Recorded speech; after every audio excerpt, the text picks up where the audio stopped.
नमस्कार दोस्तों, ओम नमः शिवाय। स्वागत है आप सभी का इस नए वीडियो में। ओम नमः शिवाय, जय श्री शिवाय, नमस्तुभ्यम, हर हर महादेव। भादौ मास की श्री गणेश पंचमी अर्थात ऋषि पंचमी का दिन है और इसी हम श्री गणेश पंचमी तिथि के दिन एक छोटा सा दुर्लभ सा उपाय करेंगे जो कि विशेष रूप से शहद से करना है। एक बूंद कह सकते हैं या फिर कहे तो एक सात बिंदी वाला छोटा सा दुर्लभ सा ओम का उपाय है जो कि हमारे जीवन में हर प्रकार की इच्छा और मनोकामना को परिपूर्ण करेगा। साथ ही साथ हमारा दुर्भाग्य को दूर करके जो हमारा सौभाग्य में है उसको चमकाएगा, हमारे जीवन से भाग्य जो है वह उदय होगा।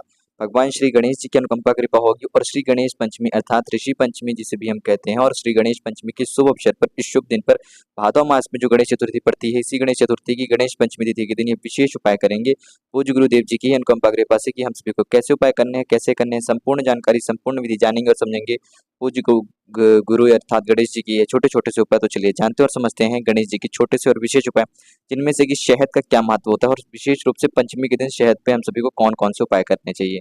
चलिए आइए जानते और समझते हैं। इस वीडियो में हम 4 विशेष रूप से उपाय जानेंगे जो कि चारों उपाय हमारे जीवन में धन धान्य की परिपूर्ति करते हैं। देखिए, जो गणेश जी की चतुर्थी के समय पे यानी गणेश चतुर्थी के समय पे जो पंचमी तिथि पड़ती है, ऋषि पंचमी पड़ती है, विशेष रूप से हमारे जीवन में दुख और कष्टों का तो निवारण करती ही करती है। विशेष रूप से धन की इच्छा मनोकामना और धन की समृद्धि आशीर्वाद देने की तिथि होती है।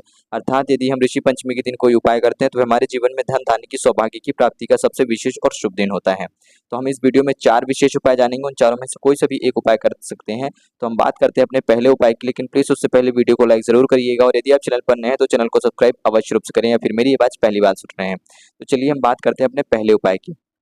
जैसा कि हम बात कर रहे थे कि ऋषि पंचमी का दिन जो होता है यानी कि श्री गणेश पंचमी तिथि का जो दिन होता है वह धन धान्य की आशीर्वाद अनुकंपा कृपा पाने के लिए हम सभी के लिए सबसे विशेष और महत्वपूर्ण दिन होता है। तो इसलिए हम पहले उपाय जो है वह हम सबसे पहला उपाय धन वाला ही उपाय जानेंगे। तो बात करते हैं हम सबसे पहले उपाय की। गुरुजी ने जो बताया धन का, हमें इसमें लेना होगा शहद 1 से 2 चम्मच, एक बेलपत्री जो कि कहीं से भी कटी पिटी या अखंडित ना हो, साथ ही साथ लेंगे 1 लोटा शुद्ध जल और यह सारी सामग्री लेकर के भगवान शिव जी के मंदिर पहुंचेंगे। किस दिन पहुंच रहे हैं? ऋषि पंचमी के दिन अर्थात 8 सितंबर के दिन पहुंच रहे हैं। भादौ मास का दूसरा दिन गणेश चतुर्थी की जो दूसरी दिन होती है अर्थात पंचमी तिथि के दिन पर पहुंच रहे हैं। जब हम पंचमी तिथि को भगवान शिव जी के मंदिर पहुंचेंगे तो सबसे पहले हम क्या करेंगे कि अपने सीधे हाथ की अनामिका उंगली से जो हमारे पास शहद है, इसी शहद से माता अशोक सुंदरी वाले स्थान पर, ध्यान दे रहे होंगे आप, एकदम एग्जैक्ट माता अशोक सुंदरी वाले स्थान पर ओम की आकृति बनी हुई है। इसी ओम की आकृति को हमको ठीक इसी प्रकार से बनाना है। शहद की ओम नमः शिवाय का नाम लेंगे और भगवान गणेश जी का नाम लेंगे। गणेश जी का नाम आप सभी को अवश्य रूप से लेना है। ध्यान दीजिएगा, गणेश चतुर्थी का समय चल रहा है तो गणेश जी का ही नाम लेंगे। आप शिवलिंग पर कोई सी भी क्रिया कर रहे हो, कोई सा भी उपाय कर रहे हो, ओम की आकृति बना दी। आप सभी के पास जो ये बेलपत्री है, इस बेलपत्री को एक बार भगवान शिव, माता पार्वती, माता अशोक सुंदरी जी को याद करेंगे और फिर भगवान गणेश जी को याद करेंगे और उसके बाद यह बेलपत्री आप सभी को भगवान शिव जी के शिवलिंग के ऊपर माता अशोक सुंदरी वाले स्थान पर समर्पित कर देनी है। बेलपत्री की जो डंडी का मुख है वह जलाधारी के अंतिम छोर की तरफ रहेगा और पत्ती का मुख भगवान शिव जी के शिवलिंग की तरफ रहेगा। ठीक ऐसे ही जैसा भी आप यहाँ पर स्क्रीन में देख रहे हैं, वीडियो के द्वारा आप सभी को बताने का प्रयास किया जा रहा है। समर्पित कर दी है। सबसे पहले क्या नाम लिया था आपने? शिव जी का नाम लेंगे, माता पार्वती जी का नाम लेंगे, माता अशोक सुंदरी जी का नाम लेंगे, फिर भगवान गणेश जी का नाम लेंगे, बेलपत्री समर्पित कर देंगे।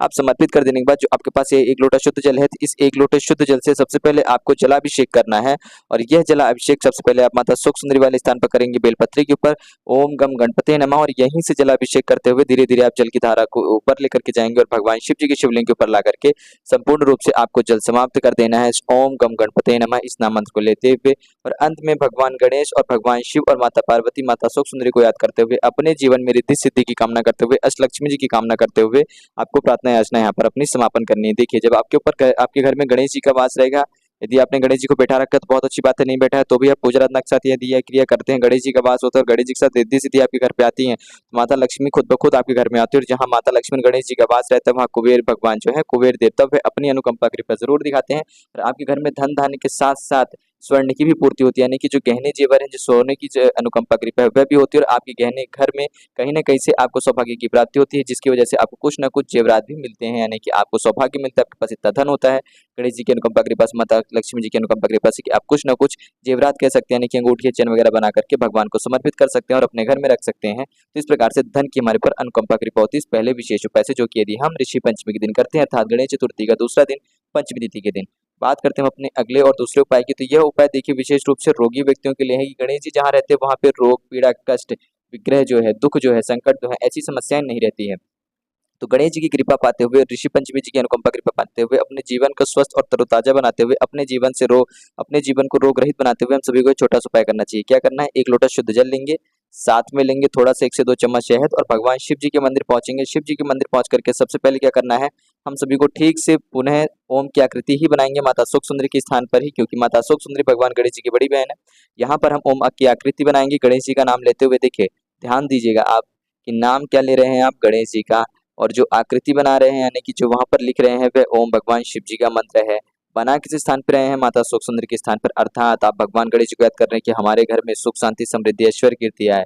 माता शोक सुंदरी जी को याद करने की हमारे घर में प्रेम आए, प्रेम संबंध आए, यानी कि ऐश्वर्य आए, शांति के साथ साथ प्रेम आए, ऐश्वर्य कीर्ति आए।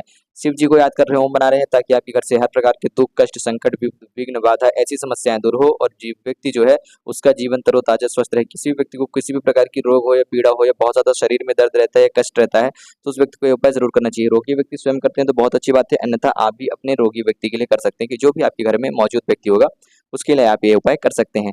अब जो आपके पास ये 1 लोटा शुद्ध जल है ना, इस 1 लोटा शुद्ध जल को आप सभी को क्या करना है, भगवान शिव जी की शिवलिंग पर अभिषेक करना है। श्री शिवाय नमस्तुभ्यम या ओम नमः शिवाय का नाम लेते हैं तो बहुत अच्छी बात है। परंतु यदि आपको यह नाम या मंत्र याद रहता है कुंदकेश्वर महादेव जी का नाम लेकर के, यदि कुंदकेश्वर महादेव जी का नाम लेते हैं तो ये भगवान शिव जी का नाम है और यह हमारे जीवन से हर प्रकार से शक्ति और ऊर्जावान को भरने की कृपा करता है। ध्यान दीजिएगा आपके जीवन में शक्ति, ऊर्जा, समृद्धि, इच्छा शक्ति प्रबल होती है और आपके जीवन से जो भी रोग जैसी समस्याएं हैं, जो कष्ट जैसी समस्याएं, शारीरिक पीड़ाएं हैं, ऐसी समस्याएं दूर होती हैं भगवान की अनुकंपा कृपा से। संपूर्ण जल कुंदकेश्वर महादेव जी का नाम लेकर के हम सभी को समर्पित करना है और जैसे ही जल समर्पित कर चुकेंगे तो हम सभी को क्या करना है कि या तो यही जल का पात्र यहाँ पर नीचे रख देंगे, यही लोटा, या फिर हम कोई सी एक छोटी सी कटोरी लाएंगे और उसको यहाँ पर नीचे रख करके थोड़ा सा जल झेल लेंगे और इस जल को अपने घर लेकर के जाएंगे। जब घर लेकर के जाएंगे उससे पहले हम सभी को भगवान शिव जी से प्रार्थना अर्चना करनी की, हे भगवान शिव, हे भगवान गणेश, हे माता शोक सुंदरी, हे माँ पार्वती, मैं आप सभी की अनुकंपा कृपा से आपके चरणामृत स्वरूप इस जल को लेकर के जा रहा हूँ और मेरे घर में यह जो रोगी व्यक्ति है उसके ऊपर अपनी कृपा पर दिखाएं। हमसे जो कोई भी भूल चूक हुई हो उसको माफ करते हुए, हमसे क्षमा याचना हमें देते हुए हमारे अपने ऊपर अनुकंपा कृपा दिखाएं और हमें इस रोग से, इस कष्ट से, इस पीड़ा से मुक्त कराएं ताकि हम आपकी सेवा अर्चना और भी अच्छे से कर सके और आपकी भक्ति भाव में हम लीन रहे। इस प्रकार से प्रार्थना अर्चना करते हुए आप सभी को यह जल का पात्र ले जाना और उस व्यक्ति को ग्रहण करा देना है औषधि के रूप में। यदि आप यह क्रिया लगातार 3 दिन करते हैं तो बहुत अच्छी बात है, आप सभी देखेंगे कि उस व्यक्ति के अंदर से जितनी ज्यादा पीड़ा पहले थी उससे कई गुना पीड़ा वह कम हो चुकी होगी। तो इस प्रकार से हम सभी का यह उपाय समाप्त होता है जो कि हमारे जीवन से हर प्रकार के कष्ट और रोगों को कम करता है, साथ ही साथ दूर भी करता है। अपनी दवा, जिन लोगों की दवा चल रही होगी तो वह लोग दवा के साथ में इस क्रिया को करेंगे। बात करते हैं हम अपने अगले और तीसरे उपाय की। तो देखिए जो तीसरा उपाय है ये हमारी कोई भी विशेष इच्छा मनोकामना हो, कोई भी ऐसा विशेष कार्य हो या किसी भी विशेष महत्वपूर्ण कार्य को हम करने जा रहे हो या करना चाह रहे हो, हमारा कोई से भी जरूरी काम हो, उसको पूर्ति करने के लिए, उस कार्य को पूर्ति से संबंधित हमारी कोई इच्छा है तो हम सभी को यह उपाय करना चाहिए। 1 लोटा शुद्ध जल लेंगे, 1 बेलपत्री लेंगे, साथ ही साथ हम सभी को आवश्यकता पड़ेगी 1 बेलपत्र की। ठीक है, सारी सामग्री लेकर के भगवान शिव जी के मंदिर पहुंचिएगा। मंदिर पहुंच करके सबसे पहले हम क्या करेंगे कि जो हमारे पास 1 लोटा शुद्ध जल है, इस 1 लोटे शुद्ध जल से भगवान शिव जी की शिवलिंग का अभिषेक करेंगे। ओम नमः शिवाय का भी जाप कर सकते हैं, श्री शिवाय नमस्तुभ्यम का भी जाप कर सकते हैं और भगवान गणेश जी का भी नाम ले सकते हैं, ओम गम गणपते नमः। क्यों? क्योंकि यह जो पूजा प्रार्थना कर रहे हैं, यह जो उपाय कर रहे हैं, हम अपने जीवन में किसी भी विशेष काम की इच्छा की पूर्ति कर लेने की, अपने मन में किसी भी एक विशेष काम को, किसी भी एक विशेष कार्य को अपने मन में धारण करते हुए उसके लिए प्रार्थना याचना कर रहे हैं भगवान शिव और भगवान गणेश जी के समक्ष।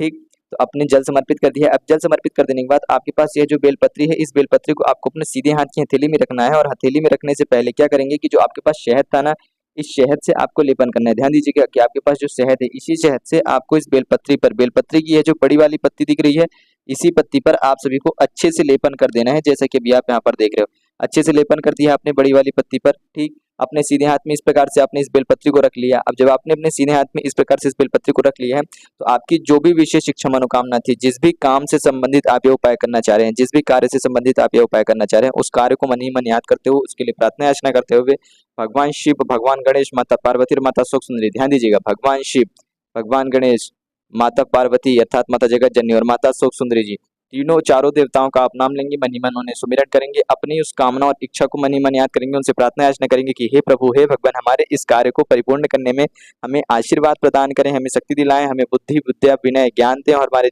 इस जीवन में इस कार्य को परिपूर्ण करने में जो कष्ट विघ्न बाधाएं आ रहे हैं उससे लड़ने की सहायता दें, हम इस कार्य को परिपूर्ण कर सके और आपकी सेवा में उपस्थित रह सके, अपना पूरा जो समय है आपकी सेवा अर्चना में दे सके, आपकी भक्ति भाव में लीन हो सके। इस प्रकार से प्रार्थना अर्चना करते हुए आपको यह बेलपत्री अपने सीधे हाथ से ही हूबहू, जैसे कि यहाँ पर आप देख रहे हो, ठीक ऐसे के ऐसे ही इसी बेलपत्री को आपको कहाँ करना है, यानी कि भगवान शिव जी के शिवलिंग पर चिपका देनी है। कैसे चिपकाएंगे, ध्यान दीजिएगा, कुछ इस प्रकार से।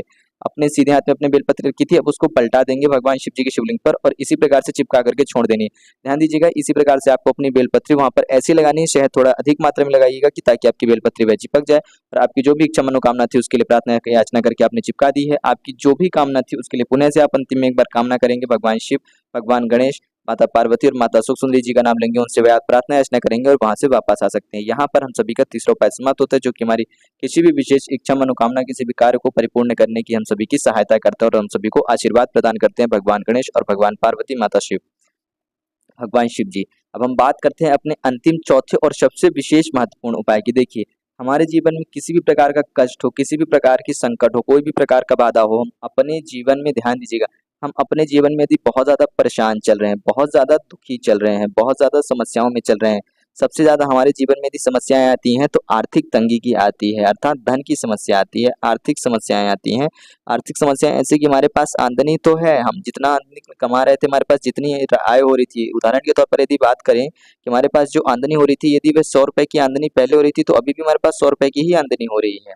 परंतु जो हमारे पास पहला हमारा ऐसे समय गया विकट और बुरा समय गया जिससे कि हमारे पास बहुत ज्यादा खर्चे बढ़ गए, जिसकी वजह से हमें उधार लेना पड़ा और वह इतना ज्यादा हो चुका है कि कहा जाए तो हम 10,000 के करीब एक दी उदाहरण के तौर पर लें तो खर्चा बढ़ चुका है, जिसकी वजह से हम कर्ज में ही चल रहे हैं और कहीं ना कहीं हमें आमदनी का जो धन का है इधर से उधर घुमाना फिराना यानी कि हेर फेर करना पड़ रहा है, जिस वजह से हमें धन की कोई ना कोई विकट समस्या परेशानी बनी रहती है, हम परेशान रहते हैं और उसी के साथ साथ घर में कोई ना कोई ऐसी नई समस्याएं उत्पन्न होती रहती हैं जिससे हम और भी ज्यादा परेशान, डिप्रेशन, समस्याओं में आ जाते हैं और अपने घर में भगवान को कोसते हैं कहीं ना कहीं, या फिर हम भगवान के ऊपर ध्यान नहीं दे पाते हैं और हम अपने गलतियों का, अपने परिणामों का जो फल है वह भगवान को समर्पित करते हैं कि भगवान की वजह से ऐसा हुआ, या फिर हम पूजा आराधना करते हैं हमें ऐसा कुछ नहीं मिल रहा है। तो देखिए, ऐसी कोई भी बात हो तो कहीं ना कोई हमसे कोई त्रुटि होती है, कोई गलती होती है जिसकी वजह से हम कहीं ना कहीं दुखी चल रहे होते हैं। तो ऐसी समस्याओं से, ऐसे कष्ट से, ऐसी बाधाओं से, ऐसी विपत्तियों से, ऐसे रोगों से, ऐसी परेशानियों से क्षय करने के लिए, उनको खत्म करने के लिए, उनसे मुक्ति पाने के लिए हम सभी को एक छोटा सा विशेष उपाय करना चाहिए अपने जीवन से हर प्रकार के दुख, कष्ट, बाधा को खत्म करने के लिए। एक बेलपत्री, एक शहद और एक लोटा शुद्ध जल लेंगे। ध्यान दीजिएगा, इस वीडियो में आपको जो 4 उपाय बताए गए हैं, चारों उपाय मुख्य रूप से शहद वाले ही उपाय हैं। कैसे आप सभी अपने जीवन में गणेश चतुर्थी के समय की जो पंचमी तिथि होती है, ऋषि पंचमी, उस पंचमी तिथि पर शहद का मुख्य रूप से प्रयोग करते हुए अपने जीवन में कौन कौन से उपाय कर सकते हैं जिनसे कि आप अपने जीवन के हर कार्यों को परिपूर्ण कर सकते हैं और भगवान की अनुकंपा कृपा प्रदान कर सकते हैं अपने जीवन में और अपने जीवन को सुखमय, सौभाग्यमय और सौभाग्यशाली बना सकते हैं। एक बेलपत्री, थोड़ा सा शहद और एक लोटा शुद्ध जल ले लिया। ठीक, भगवान शिव जी के मंदिर पहुंचेंगे। मंदिर पहुंच के सबसे पहले क्या करेंगे आप, ध्यान दीजिएगा, जो आपके पास बेलपत्री थी, इसी बेलपत्र में आपको शहद से क्या करना है कि सबसे पहले अब आप यहाँ पर ओम लिखेंगे। ध्यान दीजिएगा, इस वाली पत्ती में आपने क्या करा है, ओम लिख दिया। ठीक, यहाँ पर आप देख पा रहे होंगे।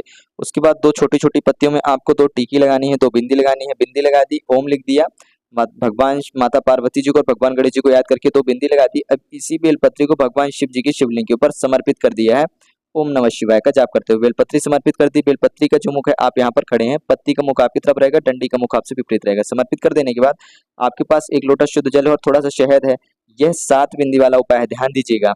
अब क्या करेंगे कि बेलपत्री समर्पित कर देने के बाद अब आप सभी को 7 बिंदियां भी लगानी है। कैसे, अपने जीवन से कष्टों को, रोगों को, अपने जीवन से परेशानियों को क्षय करना चाहते हैं, खत्म करना चाहते हैं, तो आप उतारना चाहते हैं, तो आप क्या करेंगे, अब इसी शहद से आपको माता सुख सुंदरी वाले स्थान पर ओम गम गणपते नमः इस नाम का जप करते हुए 7 बिंदियां लगानी है। माता सुख सुंदरी वाले स्थान से प्रारंभ करेंगे। ध्यान दीजिएगा, यहाँ से प्रारंभ करा 2, 3, 4, 5, 6, 7, इस प्रकार से आपको बिंदियां लगानी है। यहाँ पर आप सभी को बताने के लिए थोड़ा सा प्रयास किया गया है कि किस प्रकार से आपको 7 बिंदियां लगानी है।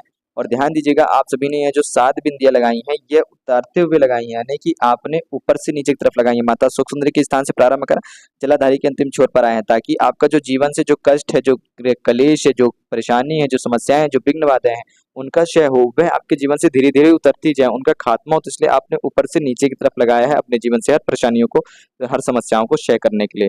माँ गणेश जी का नाम लेते हुए माता सुख सुंदरी के स्थान पर आपने 7 बिंदियां लगा दी हैं।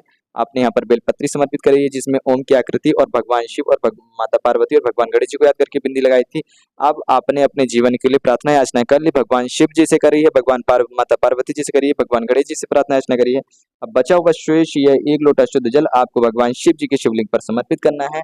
जो भी आपने बिंदियां लगाई थी, यहाँ पर ध्यान दीजिएगा कि आपने जो यहाँ पर 7 बिंदियां लगाई थी शहद की, वह सातों बिंदियां धीरे धीरे क्या हो जाएंगी, धुल जाएंगी। यानी कि कह सकते हैं हम कि वह सातों बिंदियां धीरे धीरे यहाँ से उतरती जाएंगी। यानी कि पहले ये वाली उतरेगी, फिर ये वाली, ऐसे करके ये सातों बिंदियां जो है साफ हो जाएंगी। और जिस प्रकार से आपके जी यहाँ से जल समर्पित करेंगे तो बेलपत्री से स्पर्श होते हुए इन बिंदियों पर जाएगा और धीरे धीरे बिंदियां, ये जो शहद है प्रवाहित हो जाएगा। उसी प्रकार से आपके जीवन से जो कष्ट है, जो बाधाएं हैं, जो परेशानियां हैं, जो दुख है, जो संकट है, जो आपदा है, जो विघ्न है, वह धीरे धीरे क्षय होते जाएंगे, वह खत्म होते जाएंगे, नीचे की तरफ जाएंगे। और आपको प्रार्थना याचना करनी है। पुण्य से अंतिम में भगवान शिव, माता पार्वती, भगवान गणेश माता तो अशोक सुंदरी जी का नाम लेते हुए और अपने घर चले आना है। यह जो 4 विशेष उपाय थे उनमें से यह 7 बिंदी वाला उपाय आपके जीवन से हर पर इच्छा मनोकामना को तो परिपूर्ण करता है, वह कार्य परिपूर्ण होने लगते हैं भगवान के आशीर्वाद से। और आपके जीवन में जो बाधाएं थी, जो दुख चल रहा था, वह दुख भी आपके जीवन से समाप्त होने लगते हैं। आप बहुत ज्यादा परेशान रहते हैं, टेंशन में रहते हैं, डिप्रेशन में रहते हैं, काम काज को लेकर के, व्यापार नौकरी को लेकर के, ऐसी समस्याएं भी, ऐसे दुख भी आपके जीवन से समाप्त होते हैं। कौन कौन से विशेष उपाय करने थे, क्यों ऋषि पंचमी हम सभी के लिए विशेष होती है, महत्वपूर्ण होती है? गणेश चतुर्थी में सबसे पहले जब भी हमारे घर में गणेश जी का वास होता है तो हमारे घर में रिद्धि सिद्धि अपने आप आती है। चतुर्थी के दिन हमने गणेश जी को अपने घर में स्थान दिया, बैठाया, उनकी पूजा आराधना करी, उनकी स्थापना करी। पंचमी के दिन हम जब गणेश जी के संबंधित उनसे प्रार्थना याचना करते हैं तो उन्हीं की कृपा से हमारे घर में रिद्धि सिद्धि आती है, अपनी कृपा बरसाती है, जिनके लिए हम शहद से उपाय करते हैं धन धान्य ऐश्वर्य कीर्ति की, तेज की, सौभाग्य की, और हमारे घर में धन धान्य की बढ़ोतरी होती है। तो 1 बूंद शहद हो या फिर चाहे 7 बूंद से ओम वाला शहद का चूक उपाय करना। हमने संपूर्ण उपाय, संपूर्ण क्रियाएं, संपूर्ण विधियां जानी है पूज्य गुरुदेव जी की कृपा से। तो उम्मीद करता हूँ आप सभी को बहुत ही सरल और सहज रूप से बता पाऊंगा कैसे करने थे। आप सभी को ये वीडियो पसंद आया हो तो वीडियो को लाइक जरूर करिएगा, और यदि आप चैनल पर नए थे, आवाज मेरी पहली बार सुन रहे थे, तो वीडियो में सब्सक्राइब अवश्य रूप से करिएगा ताकि और भी वीडियो आप तक पहुंच सके जल्द से जल्द। जय श्री शिवाय नमस्तुभ्यम, हर हर महादेव, ओम नमः शिवाय। मेरी ओर से सभी को गणेश चतुर्थी की हार्दिक शुभकामनाएं।